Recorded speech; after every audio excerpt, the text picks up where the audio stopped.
before you joined, we talked about being kind of like the chief connector, right? Like the Yeah. person who's just making all the connections, because even though we do offer a fair amount of services, we can't cover for it all Yeah. because, we want to do great work with what we do.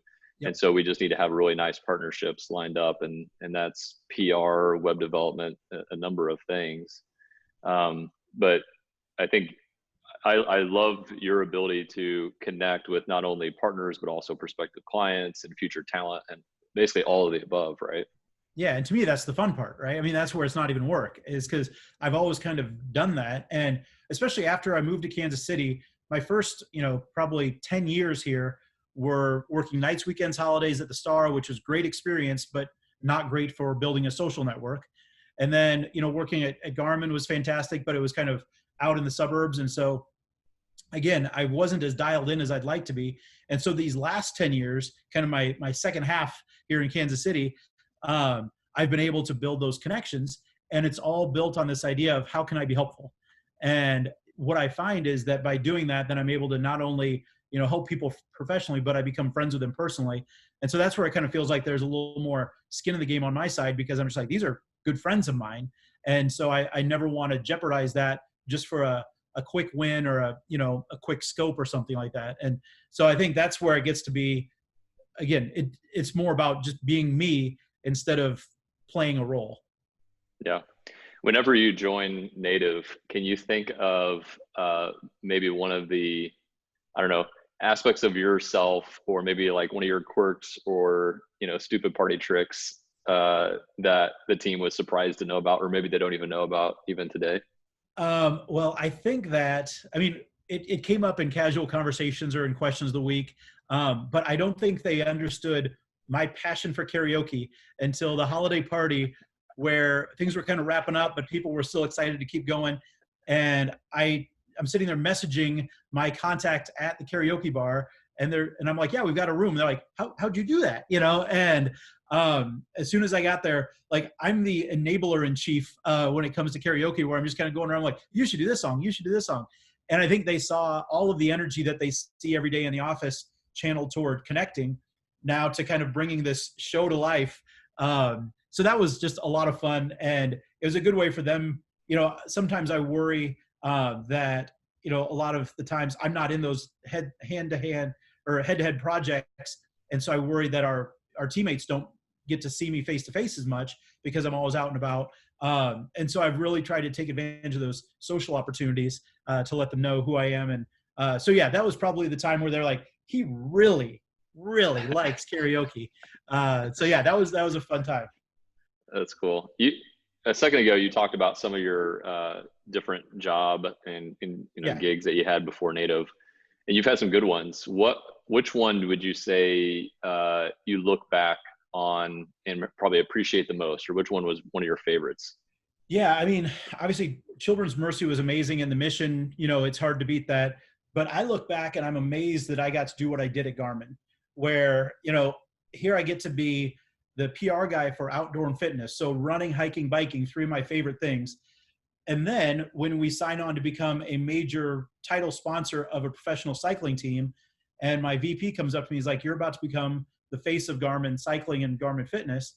And first of all, I'm like, couldn't do a better face. I mean, come on. But they fly me over to the Tour de France, and I'm literally reading books, like on the flight. So for 20 hours, I'm just reading, because even though I had watched it from time to time and I knew Greg LeMond, and I knew some of those legends, I didn't know just how amazing it was until I got over there. And here I am, like, hanging out with, going on rides with, having breakfast with the top pros in the world. And as I started meeting them, I'm just like, I mean, it'd be like hanging out with the dream team from the NBA. And this was on the cycling side. And so getting to know some of those guys, and I still continue to be friends with them 10 years later. It was pretty amazing. And then to start all the social media channels and realize that they were born there at the Tour de France, it's just a fun little story to tell, that I was so immersed in it that I didn't even know what I was doing while I was doing it. And I look back now and I almost wish I had a better appreciation of it for when I was in the moment. But yeah, that's something that you just can't plan for. And yet it all just kept building all these different experiences where immersion was the key. And so running New York Marathon with Runner's World editors, or getting my fastest half marathon running side by side and pitching the entire time to a Runner's World editor. Those types of things I look back on, I'm like, your guidance counselor doesn't tell you about those opportunities. And Yeah, so I that's think it's cool. just kind of being ready for anything and ready to dive headfirst all in and just kind of say, it's like, let's figure this out as we go. Yeah, and I've seen you draw on that experience a number of times where we're trying to figure something out, and you can say, well, this is what I did at Garmin, and maybe this is how this relates, and Yeah. that was we were just trying to figure this out for the very first time, and here's how I think it's evolved. So Yeah. it's good experience. Well, and I think it helps because I've been on that brand side for the last 12 years. And so there are times where I can we have the whip smart team, and I've often thought like, it's kind of fun being the dumb one in the room when I'm surrounded by all these super smart people when it comes to each of their disciplines. But there are times where, because they haven't been brand side, they may not understand the nuances of the conversation that are happening across the table. And so there have been a couple of times where I feel like I'm almost taking my agency hat off and talking to them brand to brand, because I realize some of those either things that will make a relationship really, really work, or things that could sink a relationship. And I have fun kind of being that translator of sorts, which again goes back to, I know when we were even talking about my job title, is it connector in chief, and anytime that I can do that, where both sides of a conversation come out happier and better and more poised for the long run, I get to step back and just kind of be like, yeah, that felt good. That's cool. You talk about the Whip Smart team. We've got we're fortunate to have, I think, a not just talented but like driven, Yes. determined team. Have you been able to put a finger? You're a very driven person as well. Have you put a finger on what it is that drives you and where that determination comes from? I think a lot of it is, I grew up with two parents that were teachers. And so, a B was never an option, and so growing up, straight A's, doing all that, just always being pushed that if you're going to do it right, do it your best. And you may fail, or you may, trip, but you have to learn from that and then move on.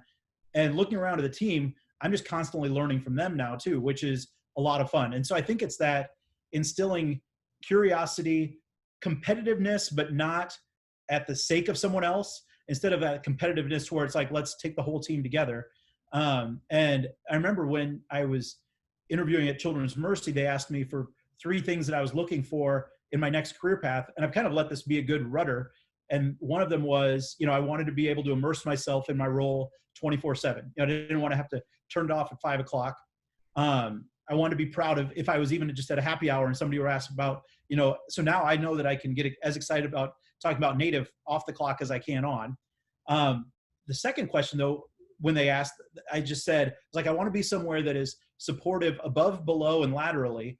And that means that you don't look good by making someone else look bad. You look really good by making others look even better. And so I've loved that. Again, it's that teaching mentality. And then the third one was, I just want to be somewhere that I'm building up my community at the same time I'm building up my brand.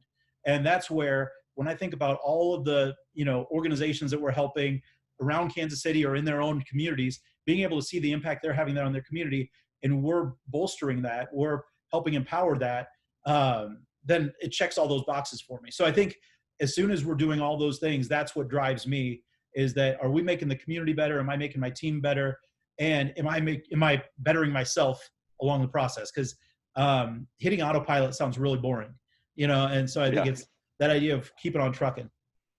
Well, one of the things we've talked about multiple times is how you want to spend a lot of time with the team to where you can be the best cheerleader and Yeah. for them possible, right? You need to really understand where their head's at and what value they deliver, so you can then tell that story to others. So I'm going to ask you a tough question here. We do brand strategy. We have a great creative team. We have a good performance marketing team. Which one do you probably geek out the most on when you see their work? Man, that is tough. So I think, like, whenever I see the brand strategy kind of crystallize an identity, I'm just like, that is so smart, and again, I'm not even doing it justice by calling it smart. But then also, whenever I see the creative team, like, there have been times, especially during early show and tells, where I'm like, wait, we did that? Because that's amazing, and looking at the launch of the Crossroads Hotel, looking at some of those case studies, that's why I get so excited when I'm sharing them. But I think possibly just because of proximity, when I'm surrounded by the performance marketing team, and they are just And I come from that kind of math and science background. You know, I easily could have gone that data direction. And to hear them get so excited about every little win that they can pull for our clients. And we always liken them to day traders, but that's what I picture is like, I feel like I'm getting a peek on the stock floor and they're just sitting here. And every time they find something that works, let's do more of it. Anytime they see a little problem, instead of explaining it away a month later, they fix it right then. And they let the client know, hey, look, we noticed this, we're tweaking this. And so those guys, for an area that I didn't and still don't understand as well as maybe the other two sides of it, they just blow my mind all the time with the way that they have so much fun doing these really, really tough challenges. And then our case studies show it where the numbers just blow the expectations away, to the point where it looks like we're almost cooking the books, except it happens all the time. It's so true. I had a feeling you were going to say performance marketing. I think we have been on this like crazy, I'll call it a win streak, where people are throwing really tough problems at us and we just continually are putting up numbers. And I think that's what's fun about it, is we do have a little bit of competitiveness in us. And when we see that they're like, here's the bar, and then we very objectively say, here's where we took it. I don't know. It just feels like instant gratification. Well, and I like that the process is the same, but it's not cookie cutter, you know? And so the approach to it is kind of very, very native. But yet it's not like we're just applying the same template to it. It's a playbook, not a template, you know? And so that's why every time they're so excited about it. And especially now at this time where we're under quarantine or, you know, not as in the office as much, I was a little nervous I was going to lose out on some of that juice. But what I'm doing now is, as soon as I get off a conversation with somebody who's thinking about working with us, and I'm able to take all of that, the challenge, and I hop on a Zoom call and then I get to just sit back and watch them think, you know, and they're very emotive as their wheels are turning, and you can see as things are going on, and they play off each other, you know, whether it's Taylor saying something that triggers Adam, or Brandon just kind of has a light bulb turn on and Matt sees that light bulb turn on, everybody jumps on it. And there are times where we have a pretty good idea before we even start working with the client, the way that we would attack it. And to me, that is really cool, because again, that's not my world. And so I sit back and I appreciate how well you watch, you know, it's kind of like watching somebody who's amazing at art and they can just sit down at a canvas, you know, or somebody who's sit down at a piano and start playing. You watch that and you're just like, man, they know their stuff. And so, that's the part that I geek out on them geeking out. Yeah, it's cool. And I think also because it's kind of like a new world for us to just better understand. I think we even see the creative team who, you know, put so much effort into their craft, whether it's copywriter and design and whatever, even they're drawn to the performance marketing team and want to learn more about it, which I think is awesome. You don't always see that in a lot of different shops. Yeah. And I mean, if you want to talk about a secret sauce, I think that's our secret sauce, is that all the teams talk all the time. You know, our Slack channel is just constant, you know, and there may be pictures of new puppies, but most of it is like all this client talk that is just each person being like, both asking other people, but then complimenting other people. You know, our shout outs that we give each other are so cool, because then it also, to your point earlier, it teaches me what highlights I can talk about. If somebody says, you know, you guys probably may not know how to tackle this challenge, I'm like, actually, I just saw this conversation unfolding with another client. And so, we'd love that. And so I think that mentality of wanting to do the hard stuff instead of wanting to do the status quo and just keep the lights on is what drives us all. So what do you think in terms of your day-to-day, what are the areas that energize you the most?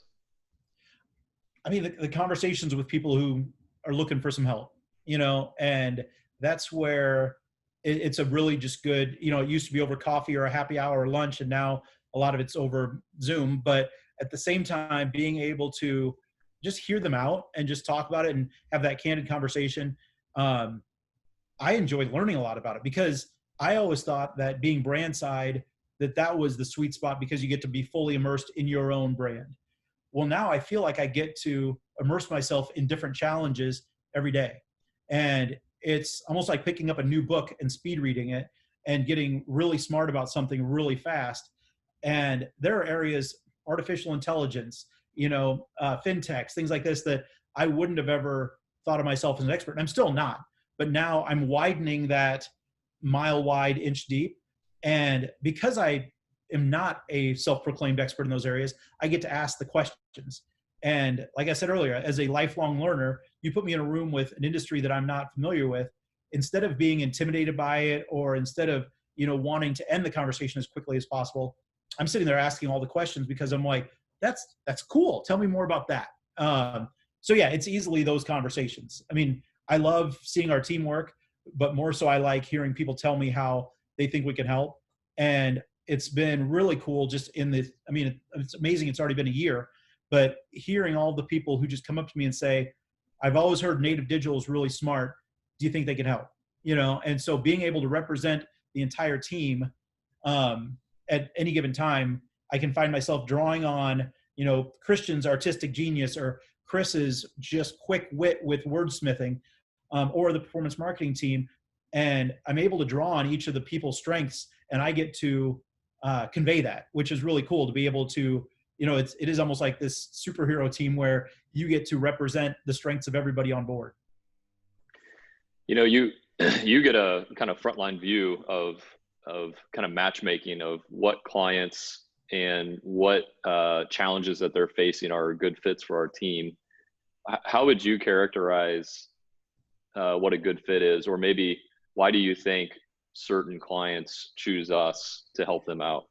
Yeah, that's a great question. Because I mean, there's also a lot of folks that I have conversations with, and it's like, oh, you either need just the big AOR to do your day-to-day production work, or you might just need a freelancer because that's where your budget is at right now.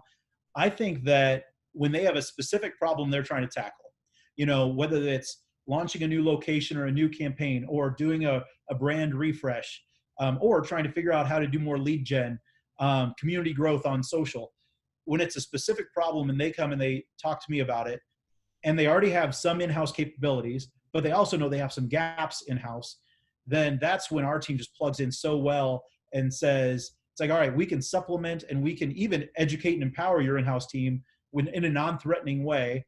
And then we'll teach you everything we know. We're going to work off of everything you already know. And that's where I think it's a really sweet spot, where we're not trying to come in and be your entire marketing department, but you're also not so big that we're just, always on the fringes. And so I think the more that we can embed and enmesh our team with theirs makes it a really, really great partnership. And then that's where I think both teams grow throughout the whole process. Yeah, and the flip of that, why do you think people choose to work at Native? I get asked that question all the time, and I have my own answer, but I'd like to hear what your answer would be. Well, mine was basically a 5-year dance, because, you and I got to know each other right when you were starting Native. And I just remember thinking, I'm like, that is such a smart approach.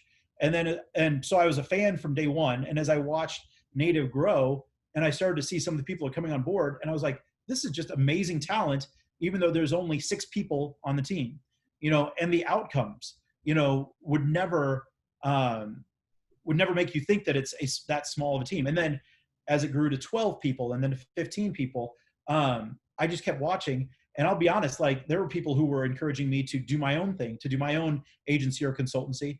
And aside from not knowing how to run a business, which is probably a red flag, I would always tell people, I'm like, I want to do it. I said, if I were to do my own thing, I would do it just like Justin and the team at Native are doing. And then my smart friends would point out, it's like, well, why would you do it, and be competing, and then the more I got to know the team at Native, I'm like, I don't want to go up against that. And so when I found out this idea of in-house integration, and figuring out ways to kind of be the non-traditional approach to an agency, because I did have some negative perceptions of agencies from some work in the past. As soon as I saw all that, and I saw that truly the focus was, how do we help?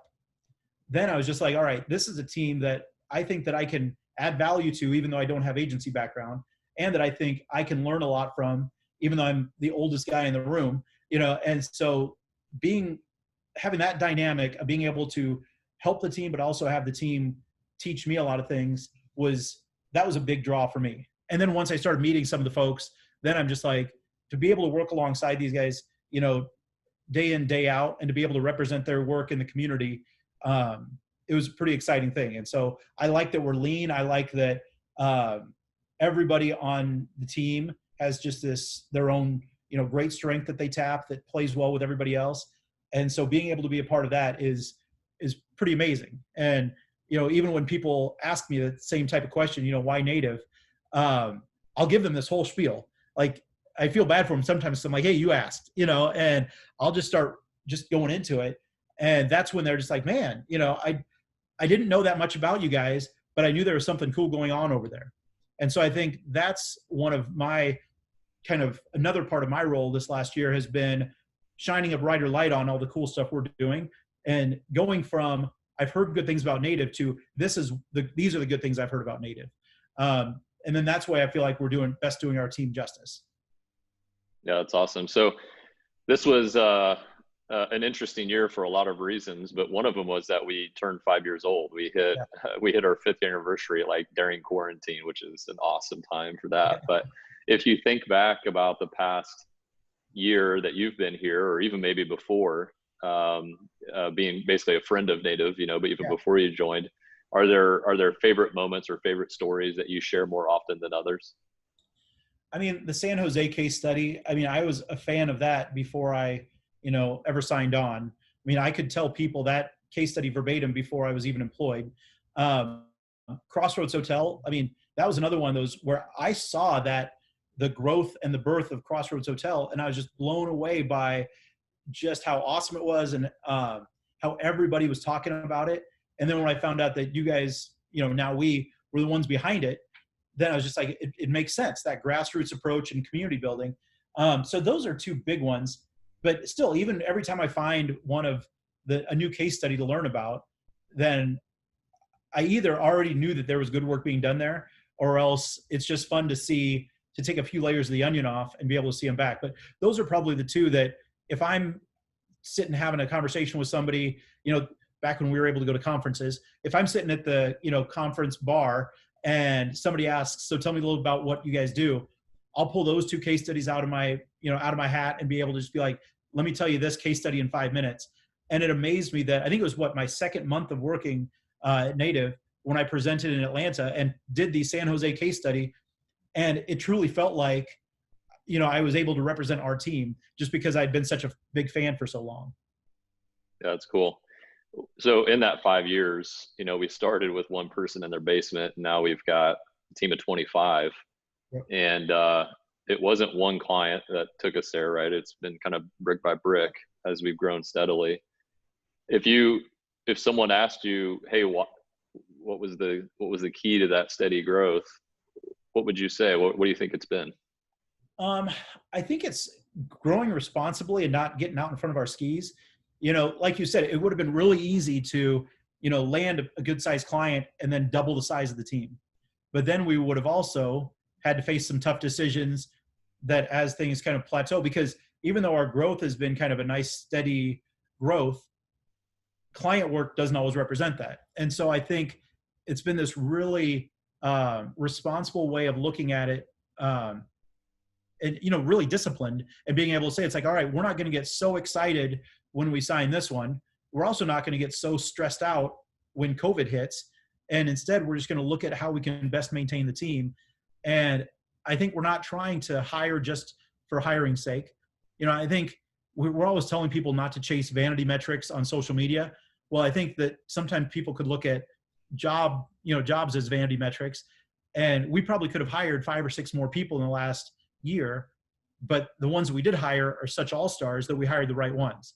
And so instead of hiring a ton of entry levels where we're cutting everybody's salary in half, instead of hiring 2 pretty good people, we're hiring 1 amazing person. And I think that's happened at every stage. And I think even as we've signed on and now continue to grow and being named to these fastest growing lists 2 years in a row shows that it wasn't just a flash in a pan, but it's still not something where it triggers, well, I think that means we need to double in size either. So I like this idea of everybody works so hard and so lean. And then if we need some help, maybe we work with some freelancers, which then turns into this try it before you buy it, almost like an extended audition for both sides. And then that's how we know that there's another good fit. I've told some people that we end up having longer conversations than just one day interviews. And so I think it's because by the time we're hiring people, we know they're a good fit and we know what they can do, and we know that that the team would benefit from having them on board. So yeah, I think just that disciplined, responsible growth, which is a really boring answer, but I think that's also why it's worked. Yeah, I think that's right. It's not trying to grow in leaps and bounds, but taking a more steady approach. Um, it's less exciting, but Yeah, stability isn't very sexy, but it is, I think, better for a culture. yeah. I don't And want to get to the point where we're hiring 10, firing five, hiring 10, firing five. I'd rather just hire five, hire five, hire five. uh, Um, and especially as we move into the new place, there's going to be that temptation, to, oh, we tripled our office space, let's triple our staff. But you've done such a good job, and the whole team has done such a good job with our corporate culture. It's hard to even use the word corporate, but our culture, that I think if we started just doubling in size in the next year, I think we'd risk that. And so I think it's really good we've built this family, and let's keep growing it steadily. yeah. So we've hit 5 years. If you try to envision what we might look like in another 5 years, what are some things that come to mind? I think a larger national presence, because some of our biggest wins and some of our biggest case studies weren't from Kansas City, but we've had a hard time just, because this is where we are, we've had a hard time kind of sustaining some of that national growth. And so I think instead of people reaching out to us, or when we reach out to them and they're saying, oh, they're a marketing firm in Kansas City that does pretty good work, they just start off with, they're a strong marketing firm that happens to be based in Kansas City. And I think the whole COVID and remote working has shown us that you don't have to be across the street from somebody to really help them out. So I think that growing our presence, whether it's DC, the Bay Area, some of those places where we've already had some success, Denver, Austin, so I think that will help us grow. Um, I think we'll have more people reaching out to us. It's funny because that's also the blueprint for the first 5 years, but it was a little bit smaller, and so I think people thought of us as just small little tactical project based, and now they're seeing us as true brand identity, one of the best creative shops you could ever find, as well as this performance marketing that, just as long as you look at it as that revenue driver, you're able to say it's like, this is a scalable, investment. And so all those things I think are showing people that it's not just a hire us for 3 to 6 months, but you'll want to work with us for a little bit longer, even though we're not trying to sign that mystery retainer. Yeah, that's actually been one of the surprises to me in the past 5 years is how many local clients that we've worked with. I really made a prediction that it would be around 70% national, 30% local.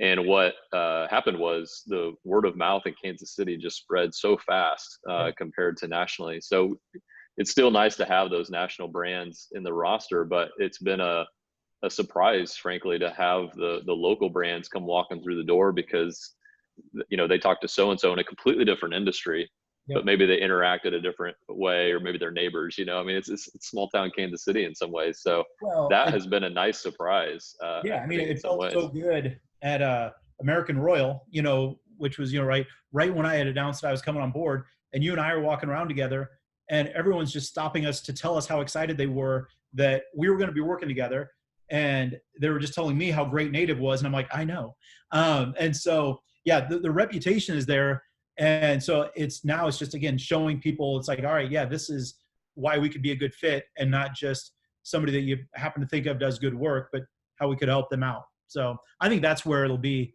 where we're mentioned a lot earlier in those conversations, rather than just because one person knows somebody who knows somebody. I think it's going to be more of just better radar as a whole. Yeah.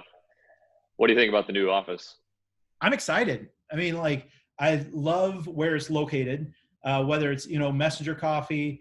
I mean, I think we're going to have a lot of our team over there doing some little work meetings. But then, I lived right around that area for a couple of years, and just all the different restaurants, all the different bars. It's going to be really cool. But then we're also going to want to bring everybody into our space. And I think having that walkable, very welcoming space, and I'm looking forward to having things like, the different ad groups, marketing groups, chamber groups, Centurions, letting them know it's like, especially now when we first move in, I mean, once restrictions open up and everything, that we have some space and we'd love to be the host for those things. So I think being that convener is exciting for me. And yeah, just being walkable to so many different lunch places. I could see our team just, you know, grinding and grinding and grinding, but then around 4:35 being like, hey, let's take our laptops, over to the Belfry. Let's walk over to Tannen and just be able to grab a quick drink while we keep working. But then that makes the whole thing a lot more fun. And I think that's also where our team continues to get to know each other better. So no, I'm excited. Yeah, I think it's going to be a great home base for us. And even though we're embracing kind of digital by default and all the positives that come with working from home, I having more space and more kind of like little areas for everybody to be, I think it's going to be a really positive thing. Well, and also, I mean, COVID really shined a light on the fact that we were squeezed into the old office. And so now, even with our current staffing size, just for all of us to have a little bit more space, I think everybody will feel more comfortable inviting, clients in. We know that there's plenty of space so that we're not just crammed in like sardines. So I think that's going to be a really nice change.